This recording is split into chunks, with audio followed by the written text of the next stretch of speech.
Le sucre vanillé.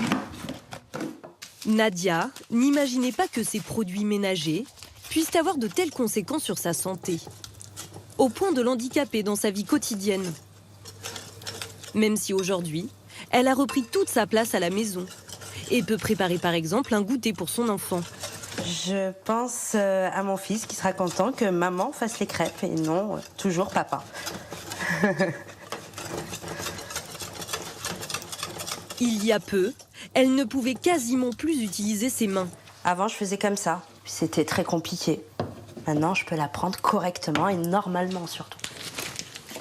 Pendant 1 an, elle a été ravagée par des crises d'eczéma sévères, traitée à coups de cortisone. J'avais des entailles, je ne sais pas si vous l'apercevez, celle-ci. Normalement, ça devrait être la dernière. Tous les petits millimètres que vous voyez sur mon doigt et la peau qui s'effritait. Ça me démangeait beaucoup, donc forcément, les entailles s'agrandissaient. Des crevasses sur les doigts et des plaques rouges. Là, vous avez des photos, là. J'avais tout ça sur tout le corps. Ça a commencé par les mains, les avant-bras, les cuisses, et ensuite ça a terminé par le visage. Même les paupières et les cernes étaient gonflées et du coup on voyait à peine mes yeux. Et là j'ai pris peur. Malgré ses consultations à répétition chez le dermatologue, impossible de comprendre d'où ça vient. Très bien, Doudou. Et même son fils de 5 ans commence à être atteint par cet eczéma. Je le fais pas bouger, ok? Tu te rappelles avant, c'était compliqué pour maman. Et même pour toi, rappelle-toi, toi aussi t'avais des petites rougeurs. Non, mais Tu te rappelles avant comment t'en avais partout? Oui, ça me grattait, mais quand même, ça me faisait un petit peu mal. Je vais voir les crêpes. Pendant des mois, les médecins pensent que son eczéma est dû au stress. Puis finalement, un spécialiste des allergies met le doigt sur le problème. Il viendrait notamment de ces produits apparemment anodins qu'elle utilisait au quotidien. Donc je comptais bien les jeter, bien évidemment. Hein. Des lingettes désinfectantes. Oui, j'arrive, Doudou. Donc sur ces lingettes-là, donc vous pouvez voir dans la composition. Voici le fameux produit, la méthylisothiazolinone. Voilà. C'est ce produit-là qui est très néfaste, dont je suis allergique. Cet ingrédient très allergène était aussi présent dans sa lessive. Depuis qu'elle n'utilise plus ces produits, Nadia et son fils ont retrouvé la santé et le sourire. Qu'est-ce qu'on dit? Merci. Alors faut-il se méfier des produits ménagers? La question se pose. Liquide nettoyant pour le sol, spray pour la salle de bain, liquide vaisselle, lingette désinfectante. Avec les multiples produits ménagers qui sont sur le marché, nous sommes envahis par les produits toxiques. Car certains des ingrédients sont issus du pétrole. Et de nombreuses molécules posent problème. Il y a la méthylisothiazolinone, qu'on retrouve un peu partout, et qui est fortement allergène. Le phénoxyéthanol, très présent dans les crèmes à récurer, suspecté de perturber la reproduction. Quant aux détergents et produits parfumés, ils cachent souvent derrière le terme d'hydrocarbures aromatiques du benzène, classé cancérigène par l'Union européenne. Comment ces produits du quotidien ont-ils pu devenir dangereux à ce point? Pourquoi les marques ne sont pas plus transparentes? Et quelle est l'alternative pour faire le ménage sans s'empoisonner?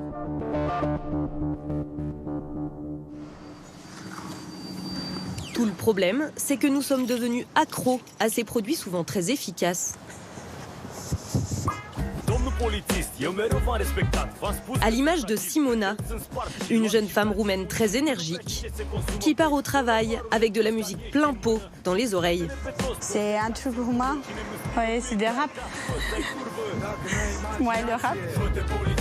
Cette femme de ménage très demandée. Bonjour. Ça va? Ça va et toi? Oui. Va aujourd'hui travailler chez Mélanie, qui vient d'emménager. Ça va? Oui. Très joli, t'as mis les meubles. Waouh. Elle a 2 heures pour faire tout le ménage, à part les chambres, et elle commence par dégainer son arsenal, à base d'ingrédients issus de la pétrochimie. Elle a notamment une crème pour écurer, des lingettes désinfectantes et ce spray anti-calcaire. Ce qu'elle apprécie, c'est la puissance de ces produits. Pourquoi tu dois frotter 15 à 20 minutes quand tu peux le laisser comme ça? Il fait tout ça. Elle sait pourtant que cette efficacité ne vient pas de nulle part. N'est pas utilisé sur les surfaces. C'est des choses chimiques. Mais quand tu as un fin du ménage qui passe une seule fois par semaine, il faut qu'on utilise quand même un produit qui est assez fort. Quant à ces lingettes pour les toilettes, elles contiennent un puissant désinfectant qui éliminerait 99% des bactéries. D'habitude, c'est un désinfectant qui vient utiliser aussi dans les hôpitaux, je sais. C'est pratique. C'est très pratique, c'est juste ça. Un cocktail de produits chimiques dont elle connaît la nocivité. Par exemple, il ne faut jamais mélanger l'ammoniac avec le javel. C'est extrêmement dangereux. Jamais mélanger le avec javel. Pour autant, elle n'imagine pas s'en passer. Pour faire un vrai mélange à fond, il faut des produits chimiques. Alors comment les industriels se sont mis à nous proposer ces ingrédients, certes efficaces, mais tellement menaçants pour notre santé?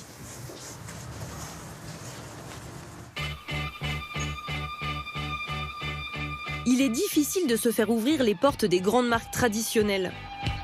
Alors nous nous sommes rendus dans les Vosges, à Saint-Dié, dans cette petite entreprise de produits ménagers qui sont fabriqués sans ingrédients issus de la pétrochimie. Elle est dirigée par Stéphane Auberger. Dans son laboratoire, nous allons comprendre tout l'intérêt que les industriels trouvent à ces molécules dérivées du pétrole. Ça va, Anne-Laure? Ça va très bien. Anne-Laure, laborantine, met au point une préparation la plus salissante possible. Là, je suis en train de préparer une plaque pour tester des nettoyants cuisine, en fait. Donc là, je prépare ma graisse. C'est un mélange de graisse animale, végétale, protéines, amidon, également alcool et un colorant noir pour bien salir la surface. D'accord. Avec eux, nous allons tester le produit de l'un de leurs concurrents. Un spray de grande marque pour nettoyer la cuisine. Le principe, c'est d'immerger totalement l'éponge dans la solution pour qu'elle soit bien imprégnée. Ce produit décapant est à base d'éthylène, obtenu par distillation du pétrole à haute température. Efficacité garantie. C'est le résultat qu'on doit avoir pour avoir une satisfaction du consommateur. Avec ce type de produit, les marques sont certaines de satisfaire le client à très bon prix. 1 litre d'éthylène coûterait seulement 1 €. Ces molécules coûtent pas cher à acheter, coûtent pas cher à formuler. On peut faire assez rapidement des produits un petit peu low cost avec la chimie du pétrole. Rentabilité et efficacité, une recette gagnante que les industriels n'ont aucune raison d'abandonner. Tant que le consommateur il sera prêt à acheter ça, l'industriel produira ça. Tant que le consommateur sera prêt à utiliser pour sa famille des produits qui présenteront des risques pour sa santé, il n'y a pas de raison que l'industriel change la donne. Encore faut-il que le consommateur soit clairement informé sur ces risques. Or, dans le secteur des produits ménagers, on ne peut pas dire que les marques fassent preuve d'une très grande transparence.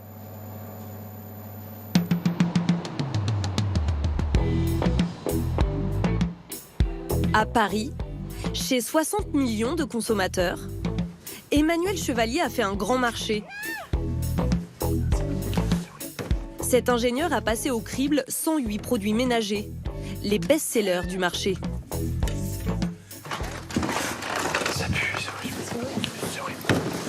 Ingrédients allergisants, cancérigènes, perturbateurs endocriniens. Selon lui, la très grande majorité de ces produits sont mauvais pour la santé, alors que nous les utilisons au quotidien dans nos intérieurs. Toutes ces substances qui sont problématiques pour la santé et l'environnement, on va les asperger dans l'air, qu'on va, on va dire, décupler le risque à l'inhalation, par exemple. Tout le problème, selon lui, c'est que le consommateur a le plus grand mal à être alerté. D'abord, parce que les étiquettes sont illisibles.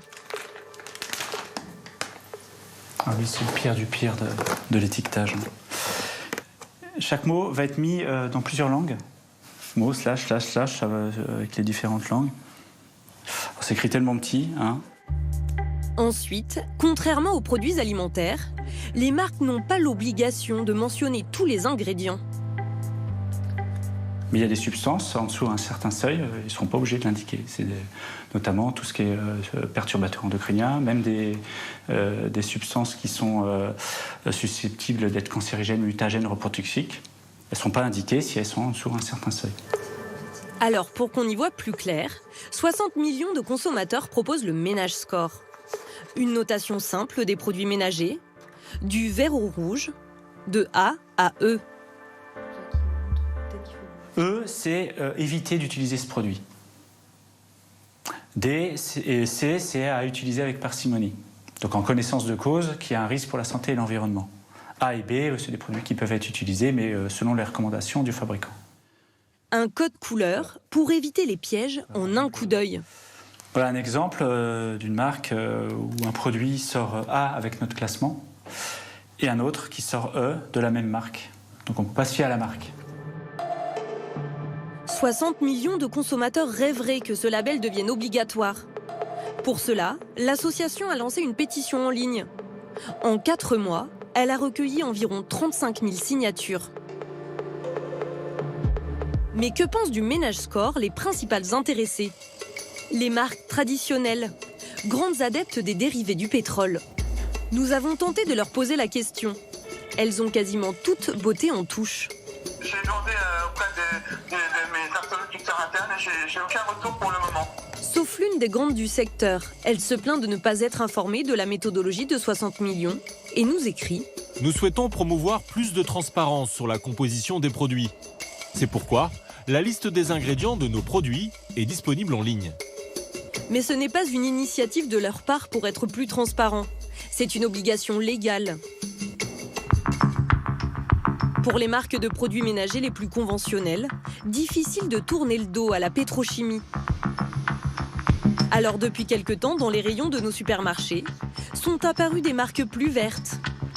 Rainette, l'Arbre Vert, Maison Verte. Et les grandes enseignes ont elles aussi leur gamme écologique. Un progrès certes, mais qui a des limites.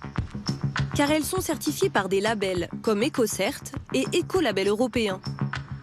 Ils exigent des ingrédients naturels, mais à l'image de ce 99,9%, ils autorisent aussi quelques composants issus de la pétrochimie. Les écolabels ? Ouais. Non, c'est ça ? Ouais. Une faille que dénonce Emmanuel Chevalier. Ces deux produits sont effectivement écolabellisés, mais ils contiennent des substances comme les thiazolinones, qui sont limitées en concentration, mais elles sont présentes. Ces produits de marque verte sont donc potentiellement allergisants. Alors de petits nouveaux ont décidé de tourner radicalement le dos à la bonne vieille pétrochimie. Retour à Saint-Dié dans les Vosges, dans l'entreprise de Stéphane Auberger. Cet homme d'affaires n'est pas un patron comme les autres. Vous aviez prévu combien sur la chaîne ? C'est un homme de conviction qui pense que nous sommes allés trop loin avec la pétrochimie. Et il donne l'alerte sur les réseaux sociaux. Et aujourd'hui, l'environnement dans lequel on est pollué. Pollué de polluants chimiques. Depuis 25 ans, Stéphane Auberger, qui est aussi docteur en chimie, élabore des produits à base d'ingrédients naturels pour d'autres industriels. Martial ? Tu pourrais me donner un flacon ? Et il y a 4 mois, il a décidé de lancer sa propre marque de produits ménagers. Sur ses chaînes, en ce moment, il fabrique un nettoyant pour salle de bain. Sur la bouteille, il est clairement affiché qu'il est 100% végétal et minéral. Ça n'a l'air de rien, mais c'est un tour de force. Je pense que 7 ans de recherche, avec un tiers du personnel qui sont des ingénieurs et des docteurs, c'est plutôt plusieurs millions d'euros, effectivement. L'enjeu ? Remplacer les molécules dérivées du pétrole par des ingrédients naturels. Un travail de longue haleine qu'il mène avec son responsable de la recherche, Stevie Siger. La palette au niveau du végétal est quand même restreinte par rapport à la chimie conventionnelle. On a beaucoup moins de molécules disponibles par rapport à ce qui a été mis en place au cours du XXe siècle par l'industrie chimique. Pour remplacer les principales molécules chimiques des produits ménagers, dans ces bidons, il y a des dérivés de produits végétaux comme le maïs, la chicorée, les algues et l'huile de palme. C'est la nouvelle molécule de ton projet, c'est ça? Non, ça c'est le consultatif qui est dérivé de betterave. Là, c'est un sous-produit de la fabrication d'huile alimentaire. Ça peut être du tournesol, ça peut être du colza aussi. Des liquides sans impact sur la santé, si les bonnes doses sont respectées. Pour vous dire, je suis très serein à toucher ces produits-là, parce que vraiment, ils n'ont pas d'impact sur mon épiderme ni sur la peau, puisqu'ils n'ont pas de classification irritante ou corrosive. Ces 300 molécules végétales lui permettent de proposer toute une gamme de produits ménagers. Et à l'écouter, ces articles seraient tout aussi efficaces que les marques traditionnelles quand ils passent le fameux test d'efficacité. Alors ici c'est le chimique, enfin produit de synthèse, et ici c'est le produit Sabeco. Vous voyez, là on voit qu'il y a une redéposition par rapport à là. Donc aujourd'hui, on sait qu'on peut substituer les ingrédients chimico-synthétiques par des molécules issues du végétal. C'est juste une preuve par le test. Mais entre les années de recherche et le coût des matières naturelles, au final, les tarifs de ces produits s'en ressentent. Comptez plus de 4 € pour 500 ml de liquide vaisselle et 7 € environ pour la même quantité de dégraissant cuisine ou de désinfectant. 3 à 5 fois plus cher que de l'entrée de gamme à base de pétrochimie. Alors la meilleure solution pour ne pas polluer son intérieur, sans pour autant dépenser plus, c'est peut-être de se retrousser les manches. Sabine Delpierre, mère de 3 enfants, a décidé de bouleverser ses habitudes en matière de produits ménagers. Ma deuxième fille a fait des allergies, ça a commencé alimentaire. Donc ça a commencé avec la pomme, et manifestement ça s'arrête pas. Donc je me suis dit on va essayer de limiter les polluants à la maison et pour les autres enfants aussi, pour la famille en fait. Aujourd'hui, cette infirmière puéricultrice participe à un atelier un peu particulier à Paris. Oui, du coup, allez-y, hop. Un atelier destiné à des professionnels de la petite enfance comme elle, animé par Alexandra Lorenzo. Tenez, vous en prenez une de chacune, c'est la recette. Attends, faut que je... Ensemble, elles vont apprendre à fabriquer de leurs mains du liquide vaisselle. Pour les ingrédients, donc il y a 1,5 litre d'eau, il y a du savon de Marseille en paillettes. Donc ça, c'est ça. Donc c'est comme un savon de Marseille. Mais sauf que là, en fait, il est... vous allez regarder, il est en petits morceaux. Ensuite, du coup, on utilise du savon noir, des cristaux de soude. Ça va être le détergent. Le bicarbonate de soude, voilà, c'est une petite poudre blanche comme ça. Des ingrédients faciles à trouver en supermarché pour certains. Pour les autres, il faut les acheter notamment en magasin bio. Comme ce dernier ingrédient un peu moins commun. Ça, c'est la coco. Donc ça s'appelle du sodium coco sulfate. Ça coûte 12 €, ça. Mais du coup, on en met 2 cuillères à soupe. Donc on a le temps de s'en servir. De cette manière, la dépense est dérisoire. 25 centimes pour 500 ml de liquide vaisselle maison. Et pour en arriver là, il suffit de tout mettre à chauffer dans une grande casserole d'eau. Faut que ça fonde, ouais. Du coup, attends, regarde. Je vais voir juste comment il est. Vous n'allez pas faire une crème dessert, hein. Rappelez-vous que c'est un liquide vaisselle. Hein. On ne va pas le manger. 15 minutes plus tard, le liquide vaisselle est terminé. Reste à tester son efficacité avec Radigetou et Fatima.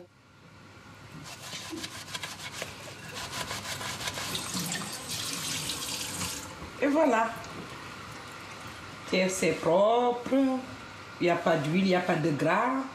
C'est net. C'est net, nickel. On dirait qu'on vient de l'acheter tout de suite là. Je vois même Fatima dedans. Voilà. La magie, elle a opéré. Voilà. Pour tout le monde, comme pour Sabine, c'est une satisfaction d'avoir échappé aux industriels et d'élaborer un produit ménager sain. Je suis fière de ma production. Premier liquide vaisselle, votre produit ménager. Voilà, donc peut-être que je vais continuer à en faire à la maison avec ma fille de 13 ans, ça va l'amuser. Et puis qu'à Noël, on en donnera à tout le monde.